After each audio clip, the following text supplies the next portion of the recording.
modal 2 juta dalam 3 bulan, dalam 2 juta itu jadi 15 juta. Merasa paling kaya saya. Pertama kali seumur hidup naik pesawat. Lu jalan sendiri? Langsung ke Lu Cina. Sendirian? Kagak ada translator? Gak ada translator. Yang membantu hanyalah WeChat dan QQ. Ternyata pertolongan Allah tuh luar biasa ada, gitu. Luar biasa. Ya. Dia datang ya. Di saat lo inget dia datang. Ya, dia datang. Itu salah satu momentum yang misalkan waktu itu aku nggak ketemu Pak D itu tuh mungkin nggak sampai titik ini gitu. Hilang saya di sana. Kamu adalah pembunuh rantai bisnis, Kemal. Gimana? Karena banyak yang ngomongin aku di komen ini si jenggot antai aseng kayak gitu Om Sunil. Pengen banget jalan ekspor impornya, tapi ketika belajar ngerasa nemu susahnya dikit nggak dilanjutin. Pertama berhasil udah menghasilkan misalkan 5 juta 10 juta, malah buat DP motor. Nah, orang Indonesia kayak gitu Om Sunil. Kan banyak bilang tamanya kayak ustadz tapi jualannya lingerie BH. Ada juga yang kayak gitu. Yeah.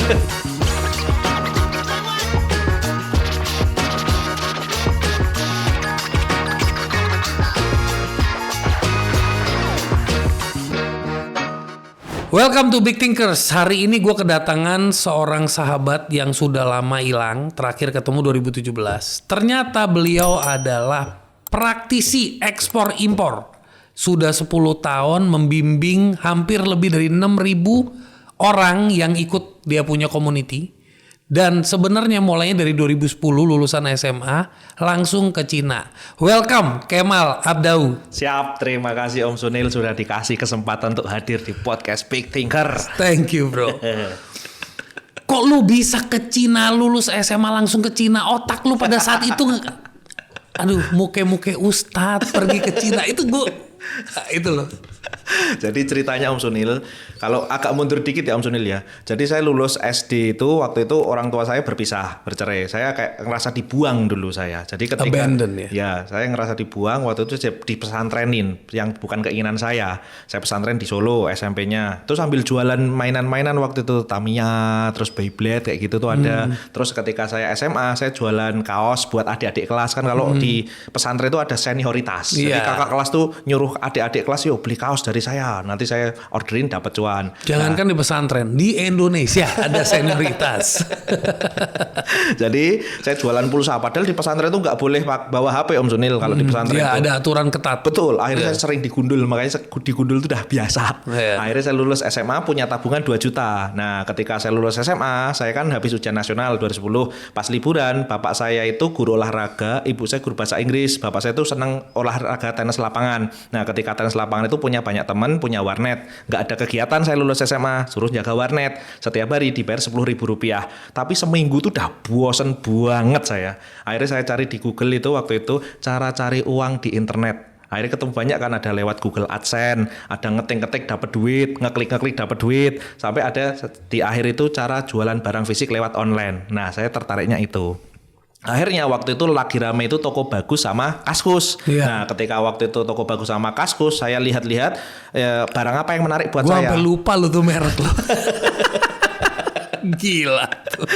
Nah, jadul abis pokoknya. Habis itu saya lihat di Toko Bagus sama Kaskus lagi rame aksesoris HP sama spare part HP. Waktu itu lagi rame Nokia yang 5800 yang diseret kayak gitu, itu yang ada musiknya di kanannya itu spare part HP seperti itu. Tapi ngambilnya belum langsung dari Cina, dari Jakarta Mall Roxy. Jadi saya modal 2 juta itu belanja dari Mall Roxy, saya kirim ke Kendal Jawa Tengah dekat Semarang. Terus habis itu saya jual di Kaskus sundulkan kayak gitu. Modal 2 juta dalam 3 bulan, dalam 2 juta itu jadi 15 juta. Merasa paling kaya saya. Iya, pada saat itu harus sendiri di warnet masih logonya yang lumba-lumba itu. Nah setelah itu saya udah jualan punya modal 15 juta. Pas bulan ketiga terakhirnya itu super sayang di Jakarta, pas ngirim ada kartu nama terselip. Waktu saya terjemahkan ternyata itu alamat pabrik yang di Cina sana. Ada aplikasi QQ itu kayak WeChat, kayak WA kalau di Indonesia gitulah. Saya chatting, di ngobrol pakai Google Translate kayak gitu. Akhirnya disuruh ke sana. Nah saya beranikan diri pertama kali seumur hidup naik pesawat. Lu jalan sendiri? Langsung ke Cina. Sendirian. Kagak ada translator? Gak ada translator. Yang membantu hanyalah WeChat dan QQ dan Google Translate doang. Wow. Umur lu berapa pada saat itu? 18 tahun. 18 tahun. Amazing. Keren. Jadi saya keren. langsung ke Semarang buat paspor sama ngurus visa di tour travel gitu. Udah jadi. Ini terus ini baru nyali nih. Kayak gua waktu dulu masukin Tamagotchi segitu umur gua tuh. Nah makanya namanya kan berani ekspor impor. Modalnya keberanian soalnya. Nah waktu itu dari Kendal Jawa Tengah naik bis malam namanya Rosalia Indah kan. Duduk di paling belakang dekat pintu kamar mandi. Wah itu kalau orang keluar masuk kamar mandi ambunnya pesing banget itu. Masih ingat aku saya. Rasa baunya masih ada di memori lo. Masih ada di memori. Sampai di Jakarta, terminal Kampung Rambutan tuh pertama kali saya ke Jakarta, terus naik bis Damri ke bandara, terus dari di Bandara Soekarno-Hatta Terminal 2D, pesawatnya Tiger Air, pulang pergi hanya Rp2.750.000 transit di Singapura. Sampai di Guangzhou itu Bandara Baiyun, itu jam 5 subuh. Keluar bandara ada dua pilihan. Yang pertama naik taksi, tapi saya nggak berani karena nggak bisa ngomong bahasa Cina. Yang kedua naik kereta bawah tanah. Itu saya milih itu karena nggak. Lu kemana? Ke Yiwu? Ke Guangzhou. Guangzhou. Ke Guangzhou dulu. Nah, di Guangzhou itu di Bandara Baiyun naik kereta bawah tanah ada namanya dekat stasiun Fuzhou, dekat gedungnya Canton Fair waktu itu. Jadi saya naik dari situ, terus sempet kesasar. Jadi kan ada stasiun kan banyak kayak mungkin dari Bogor ke Manggarai gitu kan, Manggarai pusatnya. Kok banyak yang turun dan namanya kita ke wong desa, wong kampung, banyak yang turun. Ikut turun. Saya nggak mau jadi yang terakhir di kereta kan. Ikut turun ada kereta warna hijau muda datang kok pada banyak yang naik. Ikut naik lagi saya. Sampai di pojok kayak mungkin kayak angke gitulah, yang pojok gitu kok banyak yang turun, ikut turun lagi. Di situ saya duduk di pojokannya, aku di mana ini, nggak punya saudara, nggak punya teman. Mendadak nangis saya Om Sunil, 10 menit itu saya nggak tahu harus ngapain. Saya bingung, udah pasrah saya nangis kering. Bahasa gak iso ngomong. Mau iso baca juga gak iso. Ya iyo. Gak ada tulisan bahasa Inggris. Gak ada tulisan bahasa Inggris zaman itu tuh bingung banget aku. Itu saya udah pasrah, nangis, keringat saya tuh sebiji-biji jagung gede-gede gitu. Terus mendadak 10 menit itu ada Pak De orang Cina sana datangi saya, pundak saya tuh ditepuk-tepuk gini. Plek ngomong pakai bahasa Cina. Wes. Tentunya saya nggak bisa jawab. Akhirnya saya punya ide, saya liatin yang kartu nama tadi itu, saya liatin, saya ngomong gini, hahaha gitu doang. Dia liatin, oke. Tanganku ditarik, masuk kereta lagi, dari stasiun yang saya kesasar ini diantar sampai stasiun tujuan yang saya pengenkan. Wow. Sampai sana, akhirnya dia dari kartu nama ditelepon ngomong bahasa Cina, saya nggak paham. Akhirnya ketemu sama sebelah saya, disitulah baru saya itu sujud syukur nih. Ternyata pertolongan Allah tuh luar biasa, gitu. Luar biasa. Ya. Dia datang ya. Di saat lo inget dia datang. Ya, dia datang. Aku itu salah satu momentum yang misalkan waktu itu aku nggak ketemu Pak D itu tuh mungkin nggak sampai titik ini gitu. Hilang saya di sana. Luar biasa. Nah, mulai dari situ seminggu saya di Cina tanpa bisa ngomong bahasa Cina. Jadi modalnya cuma aplikasi WeChat sama Google Translate aja. Jadi waktu itu saya seminggu tanpa bisa bahasa Mandarin, terus mulai belanja barang-barang dari dia, saya kirim. Nah, perjalanannya mulainya dari situ. Terus berulang, terus saya kuliah di Jakarta, di daerah Kebayoran Lama, pakai bahasa Arab tuh kan, pendidikan agama Islam tuh. Nggak ada hubungannya ekspor impor, Om Sunil. Kayak belajar agama tiap hari saya. Karena yang di negara yang universitas negara itu saya nggak keterima. Makanya udah pokoknya kuliah aja gitu. Sambil di Jakarta waktu itu buka jasa impor karena sudah punya pengalaman itu. Bangku-bangku sekolah di sekolah-sekolah Tionghoa yang di Jakarta gitu kan. Nah, waktu itu akhirnya saya ke Solo lagi mulai jualan barang-barang itu. Gitu mulai awalnya sekali. Sampai biasa. 2014 saya buka komunitas, udah mulai ngajar-ngajar di komunitas. Terus 2017 baru bener-bener buat namanya dulunya brand ekspor impor, namanya Berani Impor karena fokusnya awalnya impor. Berani Impor. Awalnya Berani Impor karena gue berani ke sana. Gue bawa tuh barang ke sini. Okay. 2017 mulai ngajar dari Sumatera, Jawa, Kalimantan, Sulawesi, pokoknya udah keliling semua Indonesia sudah kelilingin. Nah, 2019 karena lagi rame ekspor, saya rubah namanya Berani Ekspor Impor. Saya pelajari, saya praktekkan, saya ajarkan ke murid-murid kok pada berhasil. Ekspor arang briket, ekspor ada yang namanya peso-peso dapur tadi, ada yang ekspor dia itu cengkeh ke India dan Dubai, macam-macam Om Sunil. Jadi ekspor juga sempat jalan sempat jalannya. Makanya di Berani Ekspor Impor ku ajarkan semuanya. Tapi memang kebanyakan yang murid-murid saya itu kan pengennya murid-murid Berani Ekspor Impor itu kan menghasilkan dulu. Karena kalau ngomongin ekspor memang tidak segampang prosesnya itu. Prosesnya beda. Karena kita jadi produsen. Betul. Kita yang mencari buyer. Betul. Nunggu buyer approval, trust dan sebagainya. Betul. Beda kalau beli barang. Nah, itu. Kita keluarin duit, bayar, bawa, tinggal dagang. Tinggal dagang. Dan kita orang Indonesia, kita tahu kondisi pasar di daerah kita seperti apa. Karena saya ngajarinya tuh murid-murid itu harus mulai menghasilkan gitu loh Om Sunil. Kan kebanyakan tuh orang-orang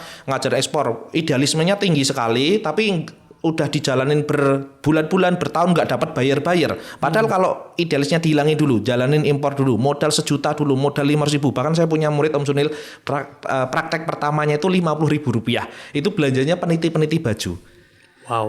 Dan peniti-peniti baju itu dia impor karena memang ya harganya lebih murah. Oke. Artinya memang modal berapa aja itu bisa. Bahkan sebenarnya bisa tanpa modal Om Sunil jalanin bisnis ekspor impor ini. Gua sebelum masuk ke topik import, gua pengen tanya sama lo. Kan banyak sekali ya kita ngomongin bahwa kalau kita import. Gua datang dari dua kubu nih cara berpikir gua ya. Siap. Satu, emang betul kita harus menyelamatkan UMKM kita. Betul. Kalau semua import matilah UMKM kita. Setuju ya? Setuju banget. Tapi di satu sisi kalau UMKM kita juga tidak bisa memproduksi secara massal dengan harga yang sangat terjangkau, itu juga another problem. Betul. Ya kan? Jadi kalau secara market demand-nya juga beda. Dari pengalaman lo, bro, ngelihat kondisi UMKM sekarang dengan lu udah hampir berkiprah dari 2010 kan hampir kurang lebih udah almost 25 years, 25 tahun lah ya. Apa yang terjadi dengan begitu banyak importir yang sekarang lagi, maksudnya semua orang lagi import. Orang yang jual di e-commerce platform juga pada import. Dulu apalagi e-commerce-nya udah langsung lu bisa beli barang dari sana dulu. Cross border. Sekarang udah di stop ya kan? Ya, tapi dulu lebih gila lagi. Nah, sebenarnya era itu banyak orang terbantukan atau banyak orang yang mati? Memang ya kalau perjalanannya di bisnis ekspor impor nih ya seperti itu tuh biasa sekali. Tapi kalau di brand ekspor impor sendiri, murid-murid yang saya ajarkan tuh sebenarnya bahkan mereka itu kebanyakan jualannya nggak di e-commerce. Karena murid-murid yang saya ajarkan tuh orang-orang daerah yang mereka tuh jualannya ya keahliannya mereka masing-masing. Mungkin saya punya murid di Jayapura, dia waktu itu tuh ngimpor peralatan pertanian. Ya karena memang dunianya itu pertanian. Karena selama ini belanjanya di Makassar sama Jakarta. Saya punya murid di Manado, itu bapak-bapak, anaknya itu dia juara bulu tangkis gitu kan. Akhirnya dia tahu anaknya tuh terkenal, terus ngimpor itu raket, ngimpor kok buat bulu tangkis, dia kasih merek sendiri. Jadi barang-barangnya seperti itu aja yang di daerah-daerah. Jadi kalau misalkan kita ngimpornya sepatu, baju itu sebenarnya kita nggak kebanyakan di sana. Saya punya murid dari Surabaya, dia ngimpornya tuh fokus hanya dinamo mesin aja. Dan dia jualannya ya ke pasar-pasar yang mereka itu bener-bener tahu. Jadi saya ngajarinya very niche ya. Very niche. Jadi jadi sangat spesifik, intinya kalau lebih cocok, jadi ada dua nih berarti nih. Kalau baru mau belajar bisa dapat ilmunya. Betul. Tapi kalau memang lu udah lagi dalam sebuah bisnis, lu bisa dapat harga murah. Betul. Karena biasanya belanja di grosiran, di agen, di distributor. Sekarang bisa tapi langsung itu kan begitu lu langsung pabrikan, lu matiin ini semua rantai bisnis kan lu matiin. Tapi lu kan membunuh. Kamu adalah pembunuh rantai bisnis, Kemal. Gimana? Tapi kan yang tak ajarkan ini akhirnya dia bisa membuat jaluran distribusi yang baru untuk jaringan-jaringan di bawah. Lah gimana? It's business. Oh, it's business. Yes. Business is about killing each other ya kan. Ya tapi memang yang tak ajarkan itu orang-orang terutama yang baru mulai. Orang-orang yang saya ajarkan di brand ekspor impor yang baru mulai itu Om Sunil, kebanyakan kan memang bukan 0-0 banget gitu loh Om Sunil. Orang yang hidup sudah 20 tahun, 30 tahun, 40 tahun pasti kan punya pengalaman hidup, punya latar belakang kerjaan, punya hobi. Mulai dari situ dulu aja. Hobinya mancing, peralatan pancing aja. Hobinya sepeda, peralatan sepeda. Hobinya motor gede, ya udah spare part motor gede. Saya punya murid yang ngimpor seal oil 20 ribuan itu buat moge-moge Harley Davidson gitu. Itu dijual bisa 150, 170 ribu. Padahal dari Cina cuma 20 ribuan aja.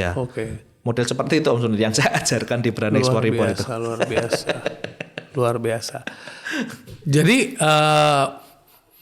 jadi cara kerja lu sekarang adalah lu lagi bangun training. Betul. Lu lagi bangun training, lu bangun community. Fungsi dari training itu adalah lu ngajarin mereka dari sisi mindsetnya juga. Pasti itu. Terus lu juga ngajarin mereka langkah-langkahnya. Betul. Dan juga lo ajarin gimana cara ekspor, bukannya impor tapi ekspor. Betul juga. Cuman lo membuka mata mereka, guys kalau ekspor agak lama nih.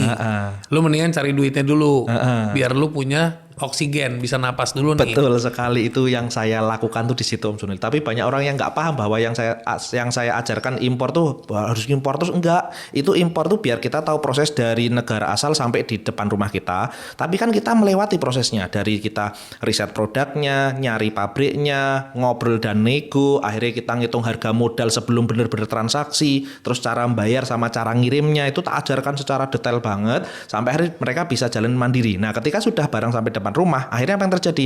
Mereka tinggal ketika mau jalan ekspor tinggal dibalik aja prosesnya gitu loh. Jadi bukan saya ngajar impor terus impor doang, enggak, tapi ketika ekspornya itu prosesnya yang ketika impor itu tinggal dibalik doang gitu. Sebenarnya kalau udah punya pengalaman seperti itu, satu ngebangun confident. Betul banget. Itu yang paling penting kan? Ya. Kalau udah punya confident, lu ke negara mana aja lu bisa. Bisa. Lu komunikasi sama siapa aja lu bisa. Berani karena jadinya. lu udah tahu flow-nya. Nah itu orang-orang yang nggak paham tuh Om Sunil. Saya tuh pengen ngajarinnya tuh di situ. Lu kayak greget banget gitu. Greget Om Sunil. Karena banyak yang ngomongin aku di komen ini si jenggot antai aseng kayak gitu Om Sunil. Ya padahal kan saya ngajari pengen orang-orang ketika jalan bisnis mereka tuh bisa menghasilkan dulu. Ketika mereka udah bisa menghasilkan, nah itulah yang nanti untuk bahan untuk jalan ekspor. Kan pasar ekspor juga besar sekali gitu loh. Peluangnya tuh ada, cuma memang nggak segampang jalanin impor gitu aja. Enggak sih, kalau gue tangkap dari bahasa lu pasar ekspor itu memang besar. Gue juga ngelihat, tapi masalahnya lu cukup keep in touch dengan pasar ekspor nggak? Nggak terlalu, cuma memang kalau pasar ekspor kan metode promosinya kan macam-macam. Ada yang di website ITPC, bahkan saya punya murid itu dia itu datangnya ke pameran-pameran kan di Jakartaan kan banyak pameran barang-barang ekspor gitu. Mereka cukup buat kartu nama, terus mau datang ke Jakarta, terus dia muter-muter aja nawarin barangnya dia, terus barangnya sebenarnya dia nggak buka stand di sana, tapi dibawa nanti ngobrol dulu pendekatan, dibawa mungkin di mobilnya atau di tempat yang dia sudah ada simpen barangnya. Mulai dari situ dulu aja. Sampelnya itu dibawa. Ada juga yang keliling bawa sampel juga bisa. Betul, model seperti itu. Bahkan kita kan sebenarnya bisa kayak ngiklanin di sosial media, kayak di Facebook, Instagram, atau misalkan di Google. Cuma memang ya budget iklannya jadi lebih tinggi aja. Tapi lu pernah nggak coba lu pengalaman lu ekspor? Gue pengen lu ceritain pengalaman lu ekspor. Jadi waktu itu ketika mengekspor itu kita memang mulainya tuh dari awal arang briket namanya. Nah dari arang briket itu ketika nyari produknya juga lama sekali karena dulu saya ekspornya itu ikut pelatihan. Jadi saya belajar ke Singapura, namanya Bu Asli Dudarinok, itu orang Rusia tapi dia tinggal di Hong Kong, ngajarin caranya ekspor, bayar 15 juta pelatihan itu. Habis itu dibimbing sama dia 3 bulan, setiap hari diajari sama dia, tak praktekkan. Nah ketika sudah berhasil, yaitu yang tak ajarkan. Jadi modal pengalaman itulah yang saya ajarkan ke murid-murid brand ekspor impor di bisnis ekspornya. Nah kalau impor karena memang dari dulunya saya jalanin, akhirnya kan sempat rugi juga Om Sunil. Nah ketika sudah nemu ruginya, saya cari guru, sempat belajar sama namanya Pak Porter Erisman. Porter Erisman itu mantan vice president Alibaba di Hangzhou di Cina sana, belajar caranya impor yang benar. Nah ilmu itulah yang saya kombinasikan untuk mengajarkan murid-murid. Jadi kalau orang mau mulai ekspor itu bisa nggak sih modal gue? Misalnya nih gue punya temen nih, dia punya pabrik briket. Betul. Oke. Ini gue lagi live ngomong sama lo karena ntar gue akan ketemuin lo sama orangnya. Mantap. Dia punya pabrik briket. Tapi dia punya kendala. Dia punya kendala adalah dia nggak punya orang yang bisa mencarikan buyer. Memasarkan. Yes. Nah. Gue bilang, lu bikin aja website, lu pasang aja iklan. Pertanyaan gue kalau orang misalnya gue sebagai produsen, gue pakai website, terus gue pasang iklan, mau itu di Google Ads atau apa, efektif nggak? Untuk company profile-nya efektif. Jadi orang tuh bisa lihat katalog produknya kita. Cuma kan ketika mereka membeli itu kan mau beli sampel dan itu nggak cepet banget gitu loh. Prosesnya itu loh. Itu yang butuh waktu. Butuh waktu. Kalau kita mengandalkan hanya dari 1 buyer, 2 buyer, 3 buyer, terus juga butuh modal. Nah itulah. Misalnya kalau kita benar-benar mau agresif, ada 10 email masuk, betul. Lu modalin dulu deh, lu kirim tuh sampel. Kirim, betul. Gak usah minta mereka bayar, lu kirim. Itu berarti keluar modal. Keluar modal. Nah itu yang lu lagi bilang kenapa lu lebih prefer ajarin orang make money dulu di import, supaya ada capital untuk do the mulai ekspornya. Gitu Om Sunil. Jadi yang saya ajarkan ketika orang sudah tahu caranya impor, sudah tahu proses ketika jalanin barangnya dari luar negeri ke Indonesia, ketika dikirim ke luar negeri jadi lebih gampang lagi, sudah tahu prosesnya. Jadi promosi di Indonesia kan sebenarnya juga sama, cuma target marketnya nanti di luar negeri juga. Ada satu website Om Sunil di luar negeri itu namanya oac.world. Dari oac.world itu kita tinggal masukin satu nama negara, kita bisa tahu negara tersebut tuh kebanyakannya sering ngimpornya barangnya apa. Jadi kan kebanyakan orang kan kalau ekspor susahnya apa? Susahnya kebanyakan orang cara menjualnya, ya itu betul. Tapi yang paling sering terjadi ya kita nggak tahu, kita itu ngimpornya dari barang-barang sekitar kita, tapi bukan barang-barang yang dibutuhkan sama negara tersebut. Nah, saya tuh pengen ngasih tahu bahwa di website itu kita bisa masukin nama Amerika Serikat, Italia, Argentina. Jadi di Argentina itu nantinya kebutuhan impornya apa? Tinggal sesuaikan dengan barang-barang yang sekitar daerah kita. Yang kita kuasai. Supply-nya. Misalkan di Solo, Jogja, kerajinan tangan. Tapi lu setuju nggak kalau di ekspor itu bukan ini gue lagi tanya sama lu based on tukar pikiran. Siap. Kalau di ekspor itu kekuatannya bukan di supply tapi koneksi lu sama buyer. Itu sangatlah setuju. Setuju ya? Setuju Om Sunil. Karena banyak orang bilang buyer banyak tapi suppliernya susah. Kalau gua alirannya supplier banyak, buyer yang percaya sama lu yang susah. Betul. Itu yang susah. Saya aliran yang cari customernya yang susah. Karena di Indonesia apapun bisa kita kondisikan lah. Tapi kalau yang buyernya ini kan kita memang berjualan ke mereka. Kualitasnya mereka sudah tahu barang yang seperti apa. Ya kita harus menjaga benar-benar kualitas yang dari mereka itu seperti apa. Misalkan dia pengen grade-nya A, B, C, D, E. Ya kita sesuaikan. Karena kalau misalkan grade-nya nggak sesuai. Saya punya pengalaman itu Om Sunil. Di teman-teman di brand ekspor impor itu murid-murid saya ada yang dia itu mau ngekspornya itu nanas sama ngekspornya itu pisang, tapi kan ketika barang itu ternyata ada karantina ternyata sampai sana sudah belenyek gitu apa bahasa Indonesia sudah lembek gitu, udah nggak diterima, nggak dibayar, akhirnya rugi ratusan juta. Perishable itu karena barang-barang perishable yang gampang rusak lah. Betul, seperti itu maksud saya Om Sunil. Jadi packagingnya harus very spesifik. Harus tahu pengkondisian kontainernya seperti apa. Ya itu kalau ekspor tuh di situ sih. Cuma memang kalau di brand ekspor impor saya ngajarinya orang tuh biar menghasilkan, karena kebanyakan tuh bukan masalah ekspor impornya Om Sunil. Mereka tuh nggak tahu cara jual barangnya dulu gitu loh. Nah sekarang kita balik nih. Gua ngomong umumnya dulu. Betul. Begitu banyak barang lagi diimport ke Indonesia, bro. Marketnya apa nggak udah kayak udah stres dengan barang-barang impor ini? Iya, maksud gue udah too much. Atau masih ada celah dan masih ada harapan yang besar? Sejujurnya Om Sunil ya, di Indonesia ini nggak bakal ada habisnya Om Sunil. Orang-orang di seluruh Indonesia, di setiap daerah, anggap aja gini dah, di perumahan kita aja, perumahan kita masing-masing, orang yang bisa jalanin impor tuh berapa orang sih? Di satu RT, satu RW, itu aja sudah jadi peluang. Kita aja di daerah kan brand ekspor impor kan 6.000 orang seluruh Indonesia. Jadi saya punya murid yang tinggalnya itu di Palu, tinggalnya di Makassar, di Kendari. Dia nguasai aja di jalan utamanya, apa barang yang lagi rame di sana, itu yang diimpor tuh barang itu aja dah, nggak usah aneh-aneh. Jadi mulainya dari situ. Kalau kita ngomongnya online, mungkin barang-barang yang kayak di marketplace kan banyak barang-barang impor kayak gitu kan. Tapi sebenarnya itu belum seberapa dengan pasar offline yang masih sangatlah luas sebenarnya. Jadi peluangnya tuh sebenarnya masih banyak Om Sunil. Iya, jadi sebenarnya offline itu way bigger, lebih besar sekali dibanding penetrasi online. Betul. Karena transaksi online sebenarnya sama transaksi offline itu sangat-sangat different. Betul, dan karakteristik orangnya berbeda ketika kita di online sama offline. Kalau online mungkin orang membandingkan, kalau offline orang udah tahu barangnya apa, udah lihat, udah dibayar, pulang dia, udah selesai seperti itu. Bisa dia pegang, dia lihat, dia langsung ya, gitu. Dia Dia make a decision saat itu. Dan ketika nanti barang ada masalah dia baliknya ke situ. Kalau online gimana? Udah dikonfirmasi di marketplace, mau protes ya udah nggak, ya susah lah dibalikin duitnya gitu. Tapi kalau offline, yang tahu yang jualnya tetap di situ tinggalnya, bisa disamperin, kita kenal yang jualnya. Berarti market di daerah lebih kuat. Betul. Karena behavior marketnya lebih ke offline, lebih ke saya belanja sama kamu A sama B gitu ya kan? Ya, makanya saya kan banyak orang Om Sunil kayak ngerasa saya kayak ngajar brand ekspor impor, murid udah 6.000 orang, udah ngajar lebih dari puluhan ribu orang gitu. Tapi kan bukan lo doang, begitu banyak orang juga ngajarin. Betul. Jadi lo bukan antek-antek lah ya. Tapi kebanyakan orang tuh mikir gini Om Sunil, bahwa saya itu tinggalnya di Jakarta, tinggalnya Surabaya, kota-kota besar. Anak orang kaya, saya itu tinggalnya saat ini tuh di Sukoharjo. Sukoharjo itu antara Solo sama Wonogiri, di tengah-tengah, di desa gitu loh. Maksudnya kalau saya aja yang di daerah aja bisa, orang yang di Jayapura aja bisa, yang di Palu, Kendari, yang di Tarakan, yang di Sambas aja bisa di Kalimantan. Mosok yang di Jawa malah dia itu semangatnya nggak ada. Mosok malah nggak ibarat katanya itu malah dia itu nggak bisa menghasilkan dengan ilmu-ilmu yang ada di pasaran, terutama udah ada di internet gitu loh. Oke. Yang tempat yang sulit koneksi aja bisa. Bisa gitu loh. Lu udah kayak motivator loh. Kalau saya bisa, kamu pasti bisa. Nah itu memang Om Sunil. Salah satu yang saya yakini memang kalau kita bisa, harusnya orang lain tuh bisa. Cuma memang belum nemu kliknya aja di mana. Karena saya yakin setiap orang tuh punya keahliannya masing-masing, punya orang tuh punya produk juaranya masing-masing.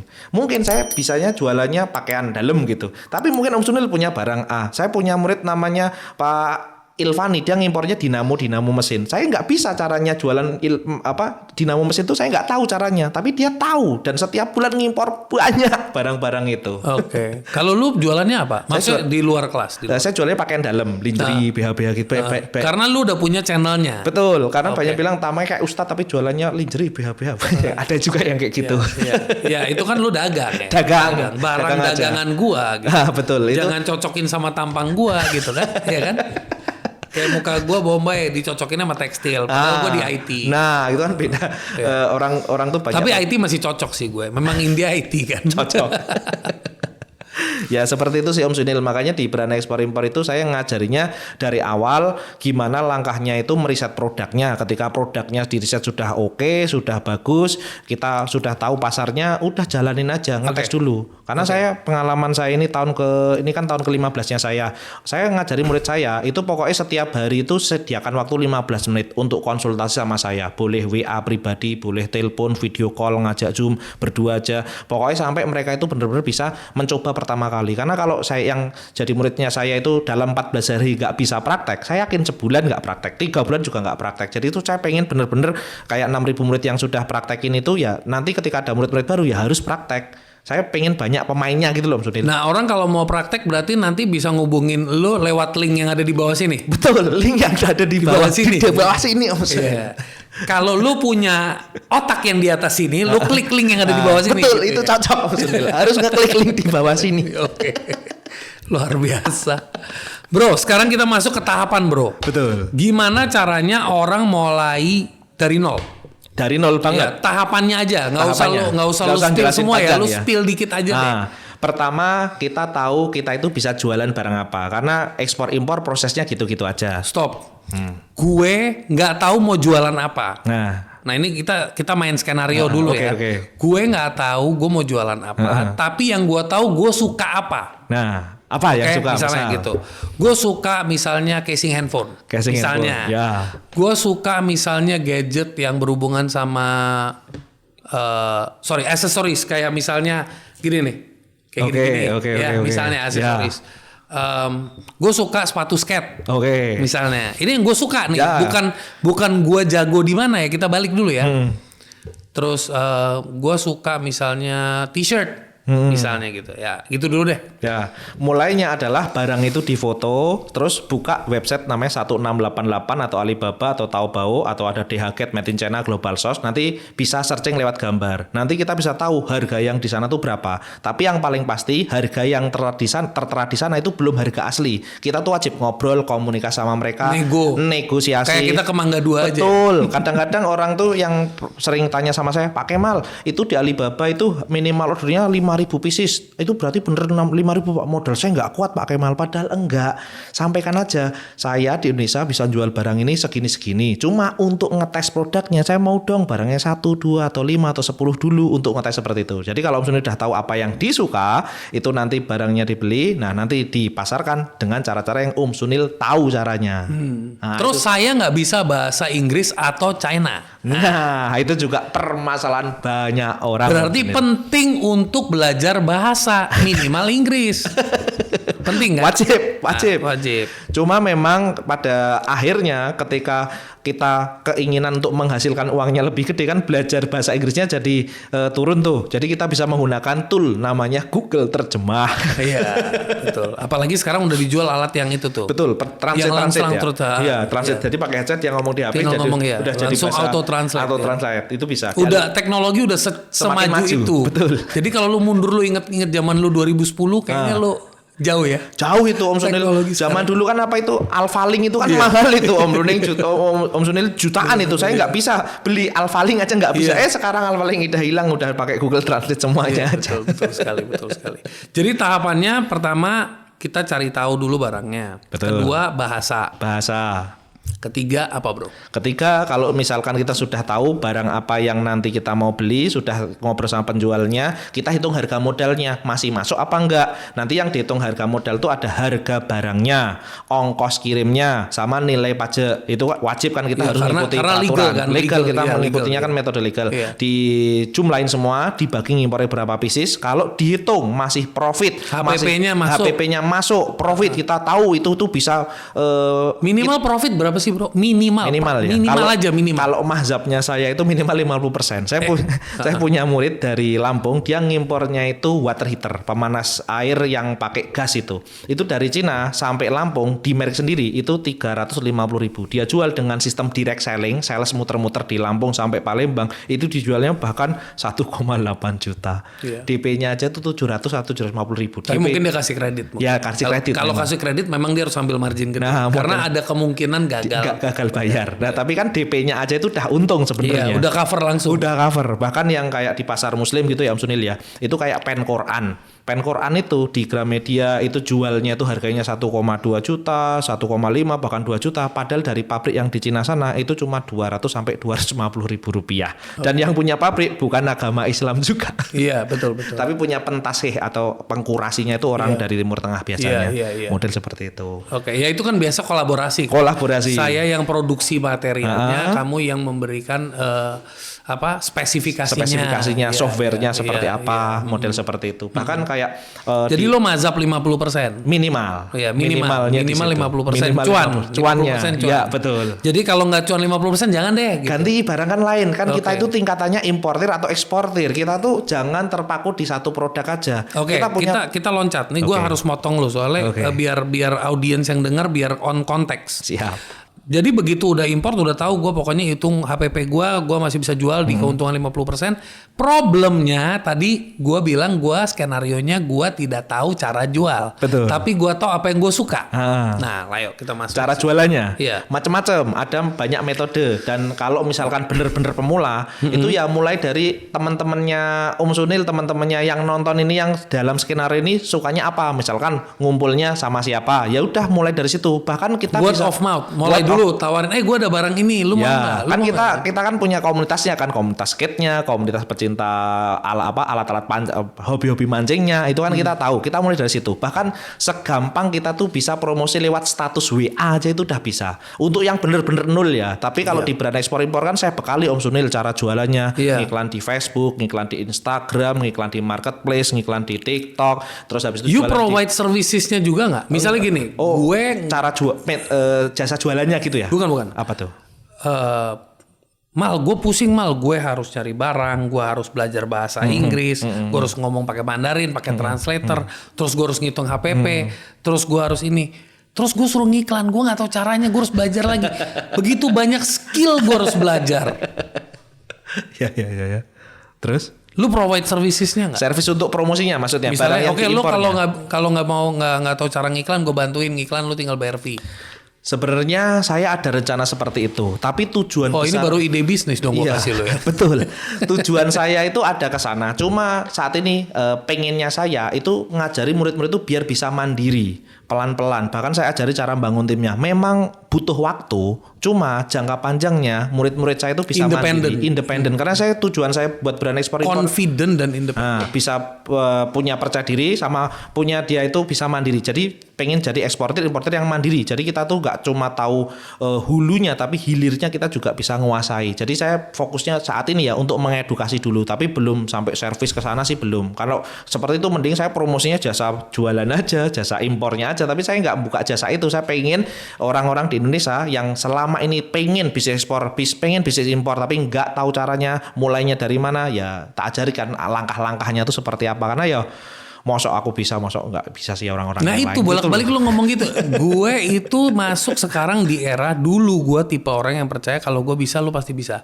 Sekarang gue tipe orang yang percaya kalau gue bisa belum tentu lu bisa. Oh gitu. Iya. Karena faktor drive-nya nggak sama. Oh semangat dalam dirinya gitu ya? Bukan. Apa itu? Rasa sakit yang nggak sama. Oh gitu ya.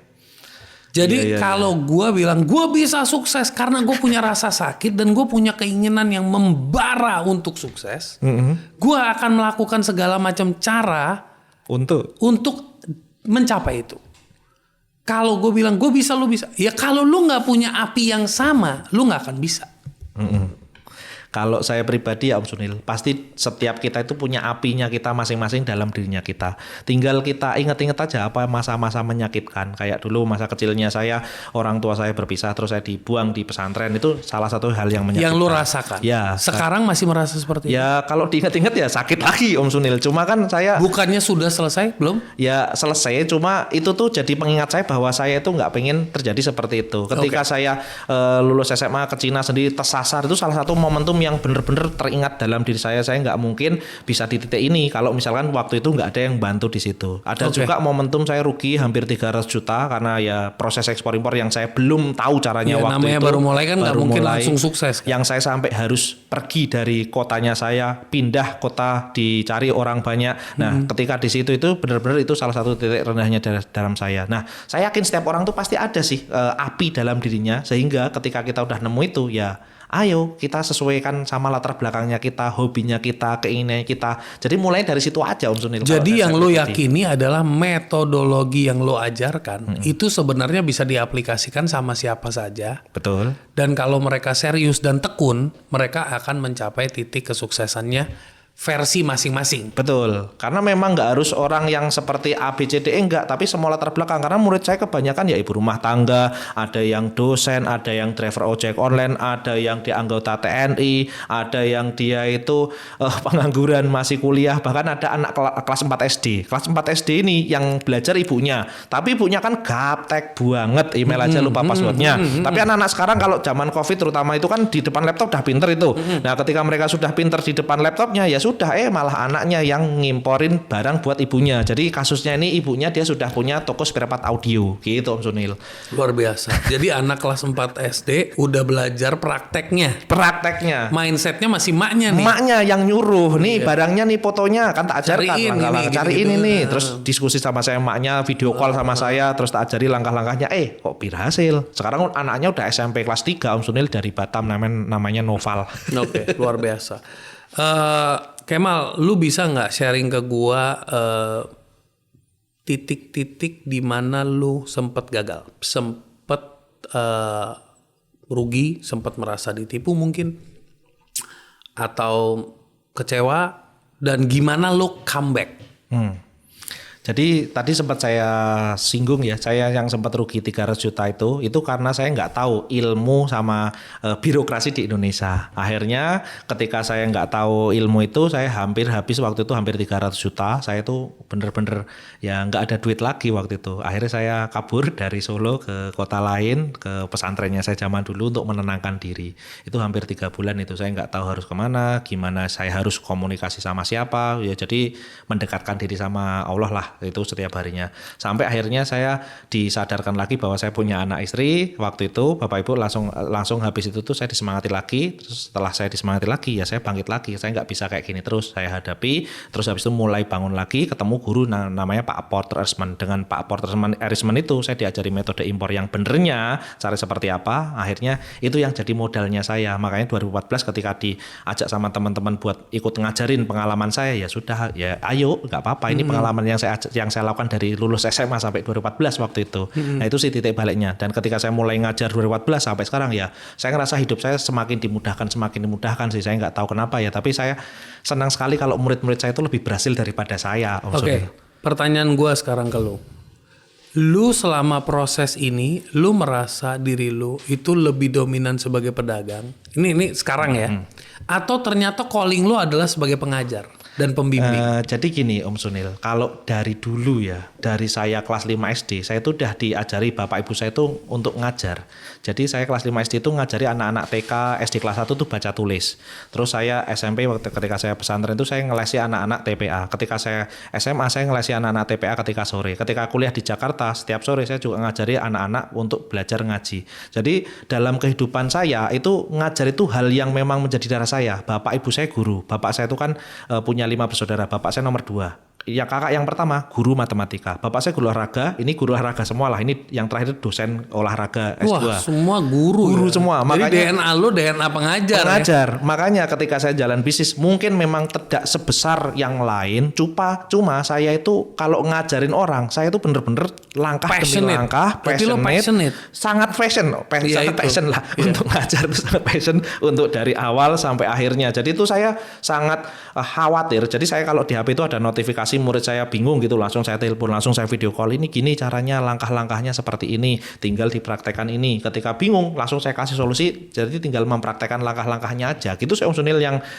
jadi kalau dianggap lebih condong ke pedagang atau pengajar, saya pedagangnya masih ada, tapi lebih besarnya berarti saya senangnya. Berarti bisa dibilang 70% lebih enjoy ngajar, 30% dagangnya. Jadi dagang itu memang untuk sebagai landasan ketika saya tetap praktisinya. Iya. Tapi jadi gue bukan cuma cuap-cuap nih, gue I do it nih. Tetap jalanin. Mungkin memang tidak sebesar, tapi saya dengan pengalaman 2014 sampai sekarang 2017 buat brand ekspor impor yang sekarang muridnya udah lebih dari 6.000, berarti di kepala saya itu ada 6.000 studi kasus orang-orang yang pernah jalanin ekspor dan impor. Dan ada nggak satu murid lu yang omsetnya dan putarannya jauh banget lebih besar dari lo? Banyak banget. Ada yang ngimpornya itu Om Sunil, dia itu ngimpornya itu nggak sampai 2 kardus 3 kardus, tapi barang itu ternyata kalau dijual hasilnya bisa buat beli 2 Fortuner. Ada.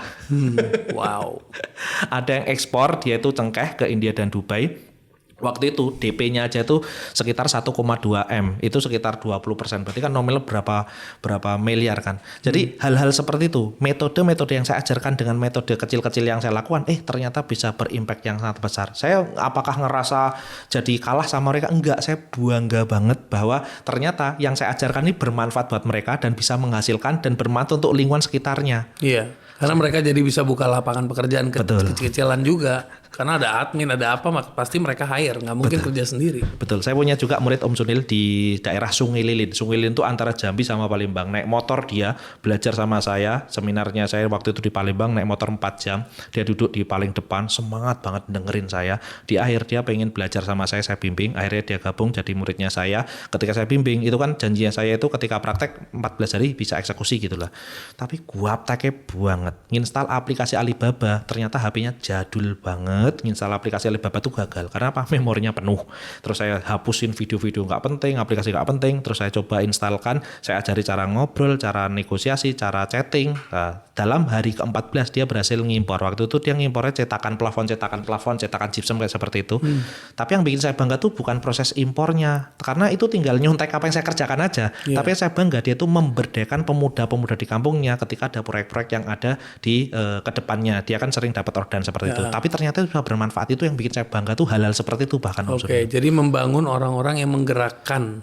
Nah, itulah yang saya lakukan. Karena di brand ekspor impor kan saya muridnya juga banyak yang tinggal di luar negeri. Saya punya murid yang tinggal di Qatar, di mana namanya Malaysia, Singapura, bahkan Itu menjadi community yang bisa saling connect to each other ya. betul, bisa kita tahu di pasar-pasar negara-negara tersebut tuh mereka kebutuhannya ekspornya apa kan.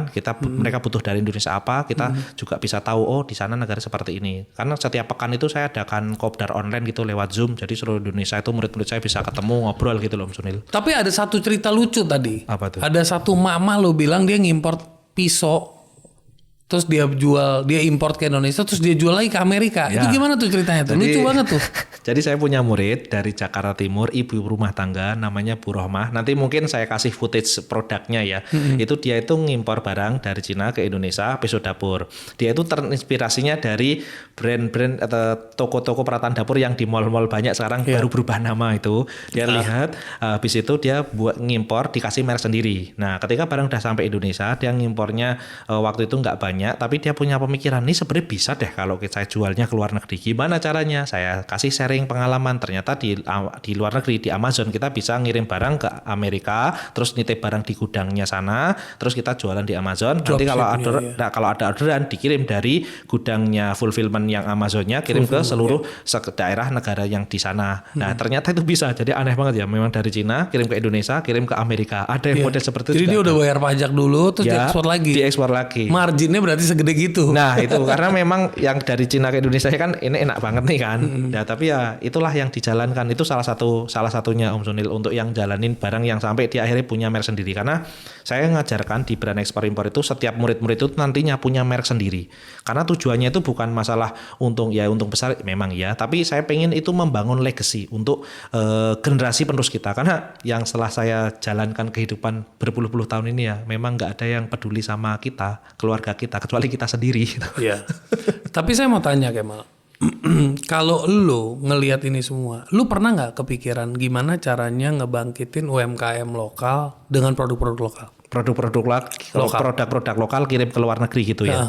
Pernah nggak punya kayak jiwa gue, nih UMKM lokal nih, gimana ya caranya ya? Produk-produknya bisa dijual ke market juga, retail market, local market, atau ekspor?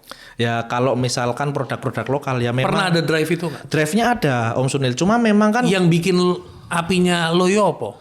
Ya banyak yang belum mendukung Om Sunil. Oke. Kan kita nggak bisa sendirian gitu loh. Ketika impor kan kita tahu harganya murah, kita tahu pasarnya, kita tinggal jadi penengahnya aja. Nah kalau di sini produknya sudah bagus, tapi ternyata apa ya istilahnya? Infrastrukturnya untuk jualannya, untuk komunitasnya itu kan kita nggak bisa sendiri, ada peran government yang untuk bisa di sana. Nah itu belum merasakan saya. Tapi kalau impor ya udah kita hitung, udah masuk. Ketika kita udah ada duit mau jalan ekspor ya apa barangnya udah ada kapitalnya nih, tinggal jalanin. Karena kalau mulai dari awal produk-produk lokal ya kita susah juga. Tapi ya memang kualitas produknya kita kadang-kadang memang perlu dinaikkan juga. Kualitas produknya kita dan perlu dukungan juga, pelatihan karena kan memang udah banyak tuh pelatihan UMKM. Tapi saya rasa Om Sunil, karena saya kan ngajarin murid-murid UMKM seluruh Indonesia nih kan, jalan ekspor, jalan impor. Kebanyakan mereka nggak tahu info-info pelatihan itu yang dari pemerintah. Nah, saya kan nggak tahu kan. Mungkin di TV jam prime time kasih aja info pelatihan apa, ada mereka latihan harus nonton apa. Itu kan dikasih hal-hal seperti itu Om Sunil. Kalau saya kan ngajarin paling 6.000 orang. Padahal di Indonesia berapa juta orang, ratus juta orang gitu. Saya pengen setiap orang ya harusnya bisa tahu caranya ekspor, caranya impor. Itu sih drive-nya saya ketika itu purpose-nya lo. Ya, pengennya tuh. Dalam studi kasus lo dari sekian banyak alumni yang sudah ikut, faktor apa yang membuat alumni lo itu gagal? Kan nggak mungkin semuanya sukses, tidak mungkin, tidak ada formula yang seperti itu. Ya. Jadi gue pengen bahas apa yang membuat, apa dari penglihatan lo, dari analisa lo, faktor yang membuat mereka gagal. di mana? Yang pertama, mereka gagalnya itu karena kemauannya nggak terlalu kuat gitu tadi, apinya nggak terlalu besar. Jadi mereka semangat dulu, pengen banget jalan ekspor impornya, tapi ketika belajar ngerasa nemu susahnya dikit nggak dilanjutin. Berarti mereka mengharapkan uang cepat. Uang cepat, jadi Tapi tanpa kerja keras. tanpa kerja keras, uang cepat tanpa kerja keras itu yang pertama. Yang kedua, mereka nggak tahu cara jualannya. Jadi akhirnya barang yang diimpor jadi stok mati doang. Oke. Yang ketiga, ketika mereka jalanin bisnis ekspor impor ini ya nyoba-nyoba sendiri tapi nggak konsultasi gitu loh. Padahal sudah jadi murid tapi nggak mau konsultasi. Iya. Penyakit orang Indonesia pada umumnya malu bertanya. Nah, Jadinya sesat di jalan. padahal tuh saya selalu sampaikan setiap apapun tuh tanya dan tanyanya sebelum transaksi, jangan udah bayar baru tanya lah. Saya bingung mau ngapain kan? Iya, jangan pas ada masalah baru nyari. Nah. gitu. Sebelum ada masalah konsultasi. Betul, di situ sih. Sama yang terakhir tuh manajemen stok. Kebanyakan orang ketika sudah tahu nemu jalannya, tahu cara jualannya, tapi nggak tahu memanajemen stok tuh seperti apa Om Sunil. Jadi ketika mereka sudah biasa belanja, sudah biasa jualannya, tapi ketika nanti manajemen stoknya salah, akhirnya belanja dari lokal untuk nutupin yang barang-barang yang akhirnya belanja lagi. Jadi proses yang lama kan yang pertama doang nih. Ketika proses lama yang pertama sudah sampai kan yang kedua kan kita juga nunggu stoknya sudah tipis nih, 50% stoknya udah berkurang, ya udah kita baru mulai proses ngimpornya lagi. Jadi takutnya mereka overstock ya? Overstock itu loh. Jadi tidak punya perhitungan barang mana yang lebih laku, barang mana. Jadi pokoknya pesan-pesan aja. Betul. Itu biasa di situ aja sih. Spekulasi berarti ya? Spekulan banget sih orang-orang kita itu ketika mereka baru mau mulai mencobanya itu Om Sunil. Oke, karena mereka menganggap ini modalnya nggak terlalu besar dan saya mampu, tapi mereka lupa ada operational cost, ada marketing cost. Ya, itu yang biasanya terjadi di situ. Oke, jadi menurut lo buat orang Indonesia, orang kita yang mau tumbuh dan mau maju dan mau jadi pedagang yang handal, itu mereka perlu punya mindset seperti apa dan perlu punya skill set seperti apa?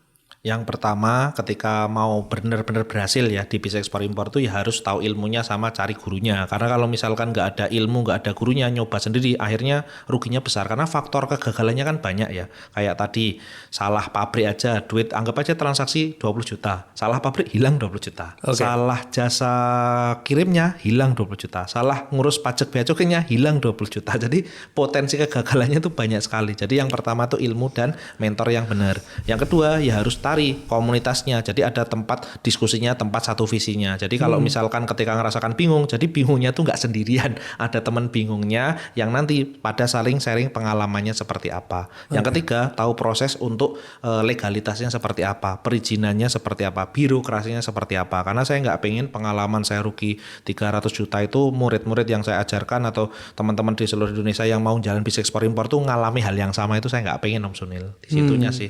Oke, luar biasa.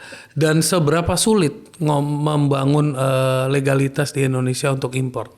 Kalau misalkan kita benar-benar baru mulai, itu memang nantinya diwajibkan untuk ngurus PT, SIUP, TDP dan macam-macam. Nah, nanti kita itu pakai jasa yang sudah under name itu semuanya. Nanti kita cari namanya istilahnya forwarder ya. Forwarder itu ketika forwarder itu nanti sudah kita pilih, cari forwarder yang bisa ngeluarin faktur pajaknya. Jadi kita tetap stay legalnya tuh di situ. Jadi nanti ketika barang kita semakin banyak, kita bisa nulis tuh diimpor oleh PTA, nanti didistribusikan oleh PT-nya kita. Modelnya seperti itu. Oke. Jadi nggak perlu sampai ribet ngurusin izin terlalu banyak. Betul. Jadi kalau yang benar-benar pemula banget kan ya, kalau ngurusin perizinan dulu udah keluar duit nih kan. Padahal permasalahannya nggak di situ. Tapi permasalahannya bisa nggak jualannya. Nggak usah mikir di situ dulu. Nanti kalau misalkan pertama, yang kedua sudah menghasilkan, baru ngurus itu. Jangan pertama berhasil udah menghasilkan misalkan 5 juta, 10 juta, malah buat DP motor. Nah, orang Indonesia kayak gitu Om Sunil. Misalkan sudah menghasilkan dikit-dikit upgrade apa. Langsung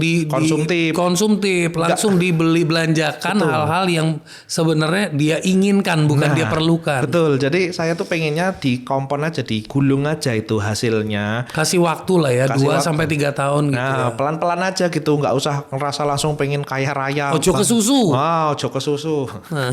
Daripada kesikut kan. Daripada kesikut. Oke, luar biasa nih Kemal. Jadi pesan dari Kemal itu adalah beranilah import, tapi beranilah ekspor. dan ojo ke susu, nanti ke sikut gitu. Siap. Semoga dapat pelajaran dan jangan lupa untuk informasi lebih lanjut cek di deskripsi di bawah dan ada linknya, bisa diklik. Oke, thank you teman-teman.